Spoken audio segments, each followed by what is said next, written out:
Hello, I'm Phil Svitek, 360 Creative Coach, and in this episode, I want to talk about the importance of surrounding yourself with people that have differing thoughts, and more importantly, listening to those differing thoughts, even if your knee-jerk reaction is, no. So, let me give you two kind of examples as to why this is important. So, the first example I'll talk about is from Ray Dalio, who is really, even more so than Warren Buffett, like in the world of investing, is really known as like the guy, if you will. He has a Bridgewater Associates, and he's kind of like the go-to guy in terms of investment knowledge. Now, he has a book called Principles, and it outlines, as the title implies, his various principles in both investing, but also in life, really. And one of the biggest things that he has is, he talks a lot about, like, if there's any decision that I've made that is successful, it's not because I made it myself, it's because, other people have been great mirrors, and he never makes an investment decision by himself. He always does it in a room. They talk about the pros and cons, and the idea of like whatever investment that they're making always has to win out on its own merits. And in fact, what's kind of cool is he's gotten so techie with it in a way where like everyone's essentially wired up, and they can kind of collect data on people's emotions and so forth, and they can kind of tell if someone, they can kind of tell if someone's holding back a thought, and they'll go to them like, hey, you seem upset by this and you're holding back. And it's not to call them out. It's to get that thought out from them, because, if someone's holding back that idea for fear of, being slapped down or whatever, then the idea can't be properly assessed, if you will. And so having those kind of machines and so forth is really amazing in that way, because it allows everyone to really speak up and get called in that way.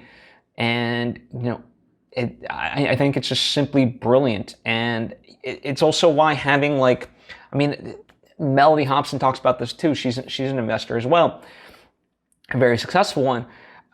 Having diversity in your boardrooms and so forth is good for business, because it allows perspectives that I may not consider, or if we're just gonna kind of be frank and whatever about it, other white male friends might not consider either, right? So that's why having women on your decision-making process, having people of different cultures and so forth, those are all positives, because then you can get to a better idea.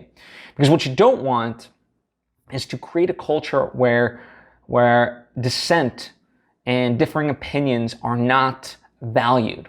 Here's a real good example in the sense of illustrating this, but a bad example in terms of the outcome, because it's tragic, sadly. But NASA actually has a huge problem, or at least it did, with dissenting thought, with differing thought. And let's take the Challenger and Columbia. So when these incidents happened, there was someone had written a report about the Challenger and said, hey, I'm going to just call them these spokes or whatever. I don't exactly know what the technical equipment was, but someone wrote hey, urgent, we need to look into this piece of equipment, otherwise it's gonna have dire consequences. And the higher ups at NASA were like, no, you're just being alarmist. And furthermore, kind of to the point, it was this always happened. We've had successful missions and so forth. Even though in the report, as I understand it, the person that made the report, they said hey, even though we've had successful missions, this will eventually become a problem if not handled. And again, the higher ups at NASA, they didn't like that. They just wanted to move forward. And then what happens? Well, that piece of equipment, it's not that it malfunctions, but it was worn down and so forth and overheated, and the tragedy happened with the Challenger. So what does NASA do? Well, they look into this, and they fix ultimately the symptom, which is, okay, we're gonna fix this piece of equipment. What they didn't fix was the culture of bringing up notions that differ in from their own, right, from the company quote unquote line. And so what happens years later, with the Columbia, someone writes a similar report, but about something, as far as the specificity, it's a different piece of equipment or whatever. And NASA does the same thing. Because they hadn't fixed the culture, they didn't want to hear the concern, they dismissed it, and boom, the Columbia happens. And so it's never about fixing the symptom, it's about fixing the root issue, which is, we have to open ourselves and be more open-minded. And I would have loved to do this as a society, but I can't wave a magic wand and have society act in this way. So it always has to start with us as individuals. So I try to be more open-minded in my life and listening to other people's perspectives. And in fact, I encourage, not only do I listen when they bring them to me, I ask questions, I really try to engage, because I'm not right. Like, I just have a very specific viewpoint. And in fact, I did a lesson a week or so ago, maybe 2 weeks ago, about this idea that there's a great metaphor about knowledge being an island. And I would encourage you to check out that full lesson. But essentially, the more knowledge we gain, the more blind spots we have, because we feel like all this knowledge just essentially validates our thoughts. And when in fact that's false, because then we're not seeing all this other stuff, because we're literally blinded to it. It's bias reinforcement, or whatever you want to call it. And so we have to, in a sense, it becomes more important to have different thoughts in that way. And in fact, I see this, in a lot of places where there's not a culture to allow for differing viewpoints. The whole rank system of, CEO and so forth down the line is a huge fallacy to me, because it doesn't allow, it's like, oh, the CEO always knows best and whatever else. And this is kind of just, I almost want to say, like, our default thinking.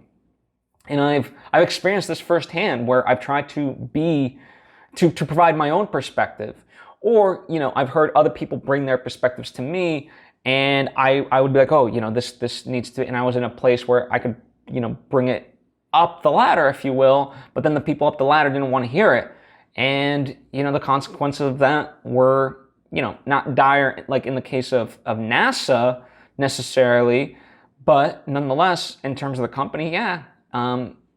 It's sad when you see this, because it's, in a sense, it's preventable. Now, there is a fine line between, like, the boy crying wolf and always being an alarmist versus, like, actually, like, okay, standing your ground of, like, this needs to be voiced and so forth. And I don't know where that line ultimately lies. I think, it is, you have to decide that for yourself as well.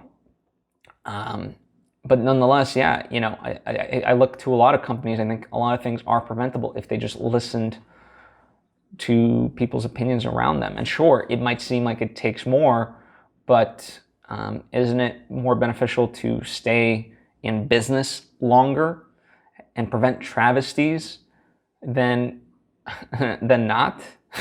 Than to listen to someone and have it potentially take, some adjustments and work on those adjustments.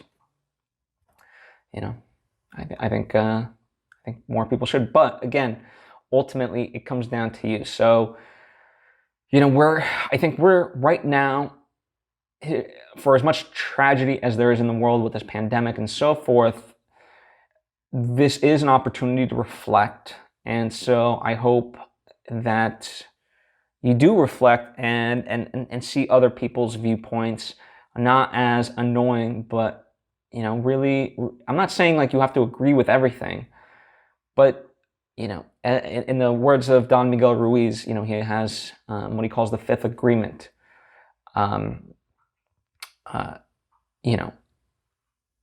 Learn to listen, but you can make up your own mind. But it starts with, you have to learn to listen. If you don't, then you're not gonna get better. You're not gonna, you're gonna have blind spots. And that's only to your detriment ultimately, just like it was to NASA's. So anyway, I hope this lesson impacts you. If you have any questions, if you have thoughts of your own, please share them when they're in the comments section, or hit me up on social media at Svitek. By all means, feel free to share this with anyone in your life who you feel like would benefit from this. I certainly would appreciate it. And to that point, if you appreciate what I'm talking about, well, I do various lessons like this. So if you're not yet subscribed, by all means subscribe so you get all the lessons right when they drop. Anyway, thank you for taking the time to tune in. I hope to see you next time.